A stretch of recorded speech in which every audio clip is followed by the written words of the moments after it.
80% of all data breaches involve stolen or compromised credentials. It's actually very difficult to tell whether it's the user or the attacker if you don't have the full picture. Many organizations, as they are moving to hybrid environments, they are forced to use multiple different identity solutions. There are many critical assets that are not supported by any existing authentication or access solution and are left exposed. To close this gap, Silverfort introduces the first unified identity protection platform. It connects to all these different identity providers, both on-premise and in the cloud, continuously analyzing what they all see together to detect identity attacks in real time. Thanks to its agentless and proxyless technology, it can also extend security controls to all these different systems, including the ones that couldn't be protected before. These security controls now become consolidated across all the different systems and environments to effectively prevent identity attacks.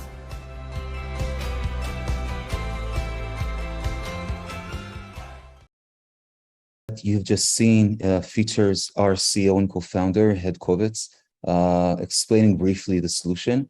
What we will do in this session is gaining a bit deeper dive to understanding what is the gaps and what are the unprotectable assets that we have in our enterprise networks today, and we will tie it down into concrete risk and attack scenarios and understand how, by amending these gaps, we can, together with Silverfort, immensely increase our security posture and resilience to such attacks. So let's talk about MFA.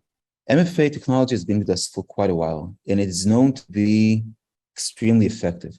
Actually, according to most of the researchers and statistics, MFA can reduce the likelihood of account takeover by 99%. And I think in terms of security products effectiveness, this is one of the most effective measures. So what is the problem here? The problem is, and I think this relates very closely to the discussions that you formerly heard about the Metaverse and about the world changing and reshaping and taking place with new infrastructure, new technology. The main challenge that we have today is that while MFA is available for the more modern IT, for web applications, SaaS applications, you can also apply it to RDP connection between machines on-prem. And that means that any attacker that will try to access these type of resources in a malicious manner will have a hard time, because even if an attacker can compromise credentials and is try, for example, to open a browser and accessing box, if there is an MFA solution in place, the attacker won't be able to do that. However, we are still maintaining a large portion of our core resources in the old world. 97% of organizations today maintain a hybrid environment, meaning that they have core enterprise resources, both in SaaS applications and web, but also on-prem, in virtual servers and physical servers, and even the machines that you have in Amazon's are still managed by Active Directory, again, whether on-prem or in the cloud. Now, the authentication protocols that we use to access these type of resources, for example, command line access to workstation servers, or the way we log into homegrown applications that might have been written 10 or 15 years ago, IT infrastructure, all of these, while being extremely important and sensitive to the ongoing operation of the enterprise, they do not support MFA. And this creates a critical gap, because unlike the SaaS application, if an attacker is inside the network and is able to compromise credentials or maybe even purchase them in advance, its ability to access key servers, workstations, applications, file shares, and databases is almost unlimited. So this is one critical blind spot. In accord to that, we also have the service accounts. They are also, in a way, an unprotected blind spot. Service accounts, for those of you who may not be familiar with this term, are accounts that are used for machine-to-machine communication, and you have them in every business environment. IT admins and help desk use them to automate repetitive tasks between machines. Software that you install, such as Microsoft Exchange or SolarWinds or any other, you by design creates these type of accounts in order to scan the environment, distribute updates, and do health check. So these attacks, by definition, have three problems. On one hand, it's limited visibility. Usually, IT admins can't just click a button and filter all of these accounts to check what's going on with them. And since they're not associated with any human user, they typically can reside under the radar. Second challenge is that because many of these accounts are used for machine-to-machine access, they have high access privileges.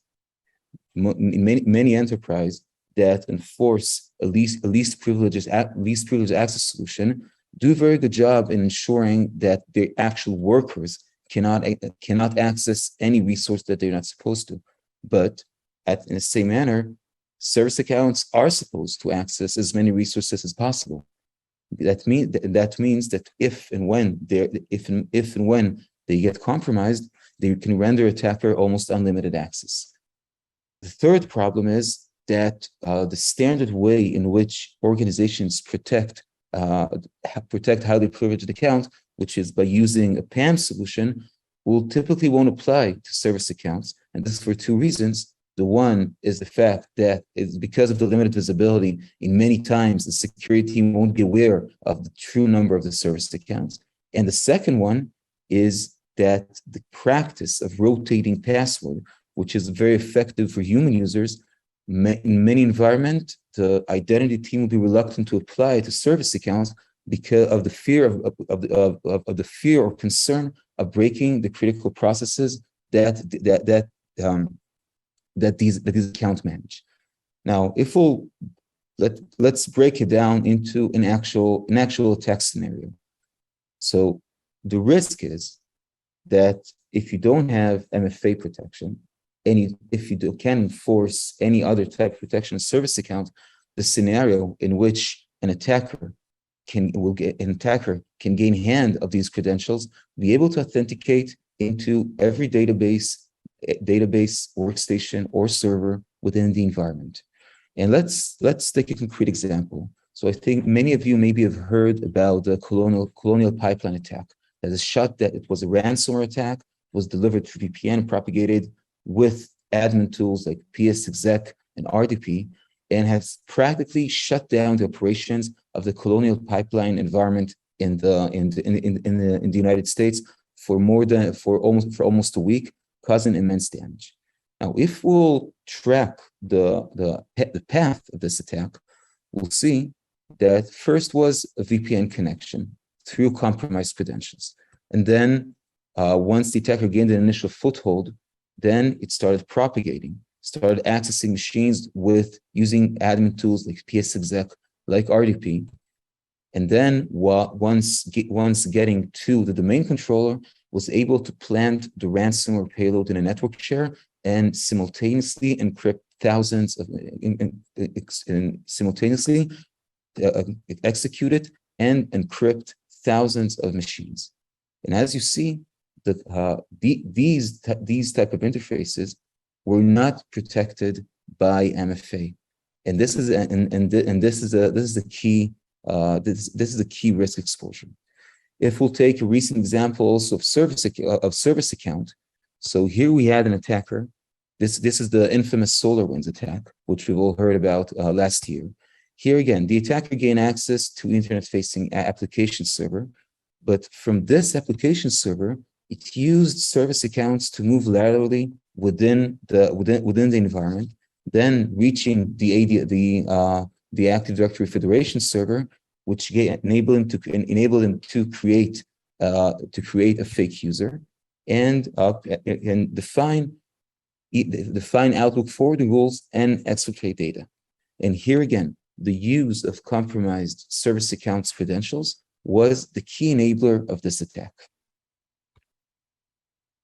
In order to address this type of attacks, Silverfort introduces the new concept of unified identity protection, of which you've just heard. And the concept is, say, you have various identity providers in your environment, right? You have Active Directory, you have Cloud IDP, maybe you have federation servers. Silverfort connects to all of these and creates a single security layer that extends real-time protection, including MFA and risk analysis, and the ability to actively respond to any malicious activity it detects. And in that manner, all the assets that formerly were not protected by MFA can be protected now. In a similar manner, so you can also apply this type of access policy to service accounts. Let's see how exactly does this work. In terms of architecture, you have users and service accounts. And these users and service accounts are accessing various types of resources. They're accessing workstations, servers, applications, and they're doing it through various authentication protocols, Kerberos, LDAP, NTLM, SAML, etc. The standard flow that you have today is that this access is managed by the identity provider. Identity provider is any component in your IT environment that is actively involved in the authentication process. So it could be VPNs and proxies for remote access. It could be Cloud IDP like Azure AD or Okta, or ping or ping to access SaaS applications. It could be on-prem directories, of course, like Active Directory, Radius. It might be also federation servers like ADFS or Ping Federate, and even PAM solutions are part of this stack. So this is what happened. This is what you have today to a certain degree in your environments. Now, Silverfort integrates with all of these identity providers in the backend, meaning that whenever a user initiates an access request, the identity provider, instead of just checking if the username and credentials match, passes the authentication request to Silverfort. Silverfort conducts a risk analysis, an automated risk analysis of this authentication request. If the result is that this ask request is seems legitimate, then Silverfort would instruct the directory, the identity provider, to allow access. If not, Silverfort will trigger an MFA step up, either with its own application or with any other MFA solution that it used. And only after the user have confirmed that indeed he or she attempted to access the resource, only then Silverfort would instruct the directories to enable access. And in that manner, for the first time, MFA can be extended to each and every part of your environment. It doesn't matter if it's a legacy application that authenticates to Active Directory, okay, or a command line access to a file server. All of these access requests are forwarded to Silverfort, and Silverfort can trigger the MFA.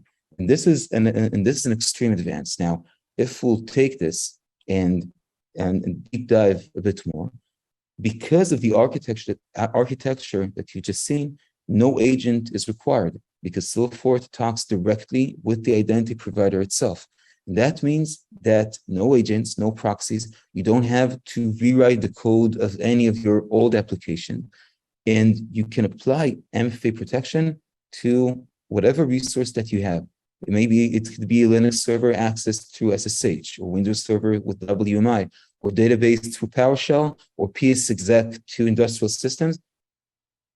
This is actually the first time that you can apply this type of end-to-end protection across your entire set of resources.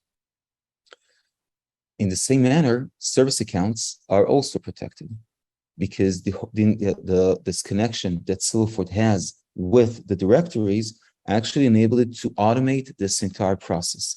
So if the directories, in this case, would be Active Directory, forwards any authentication request to Silverfort, it means that Silverfort has visibility to all the accounts that are accessing resources in the environment. Now, Silverfort has the ability to discover service accounts. How can Silverfort discern between service accounts and human accounts? So we apply various reasons. The most simple one, of course, is just naming conventions. Many service accounts just start with SVC, but that's not really interesting. What Silverfort actually does is learning the behavior and monitoring the behavior of all accounts.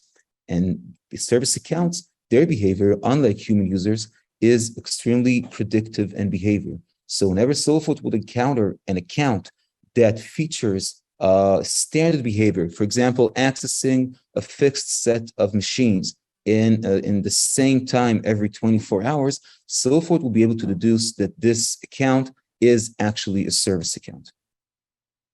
Following discovery, Silverfort monitors the behavior and learns them to understand what are the unique traits of each service account parent. And this enables to analyze the risk. And if, for example, I have service account that access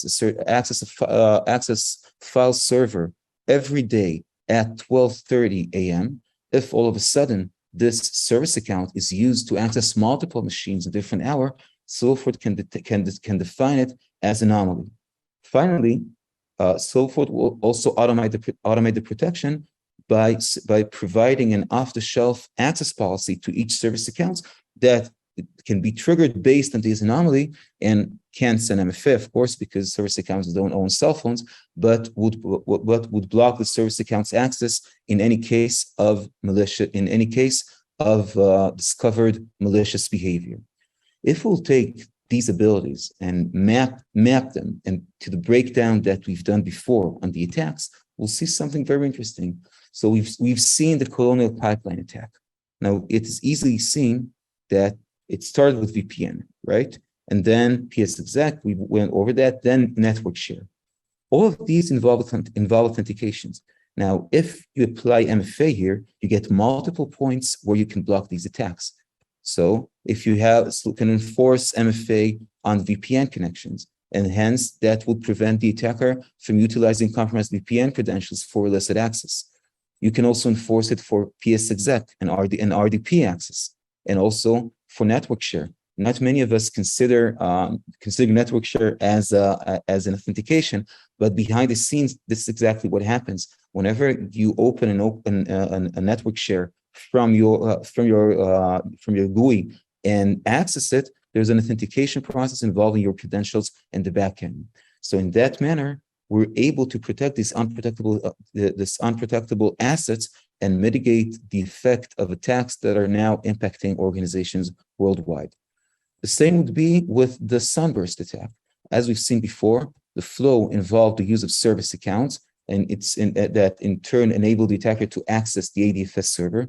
If a policy was applied to these service accounts, it was easy. It would have been extremely easy to understand that there is a malicious activity going on here.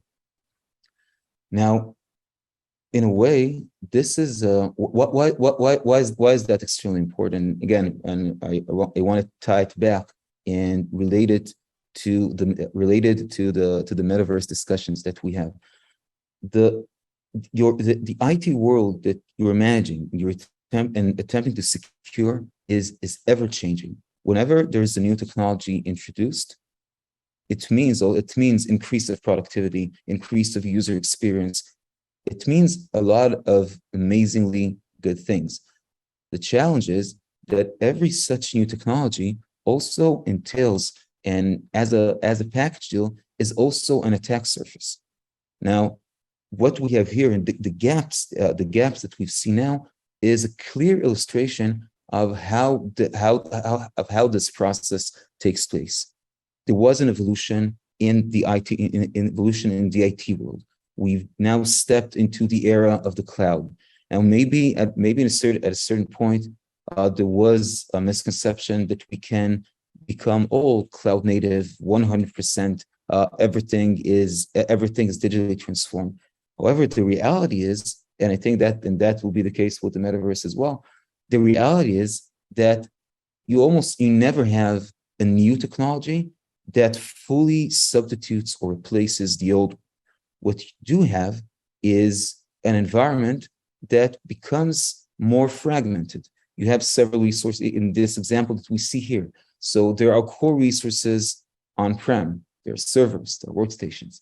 There are also core resources in the cloud and SaaS applications. In this case, it was Outlook. Okay. Now, now the only way that you can actually protect yourself efficiently against attacks that target these fragmented environments is to zoom out and treat them as a unified entity. This is the concept of unified identity protection that Silverfort introduces. Basically, what we're saying is, regardless if your resources are in the cloud, regardless if they are on-prem, regardless if it's a user connecting by VPN or any other remote connection from home, at the end of the day, what you have at the core is a user providing credentials, providing username and passwords. And that means that all this is similar in essence. So by the architecture that you've seen, and through our ability to analyze and monitor all of these authentication requests in real time, we can see the full context and we can protect all of them centrally. So it doesn't really matter what kind of authentication you'll perform or what other technology will join the stack. Silverfort would still monitor, analyze, and enforce active access policy on this this authentication together with all other else. So this is our solution and architecture. If there are any questions from the audience, I'd be happy to take them.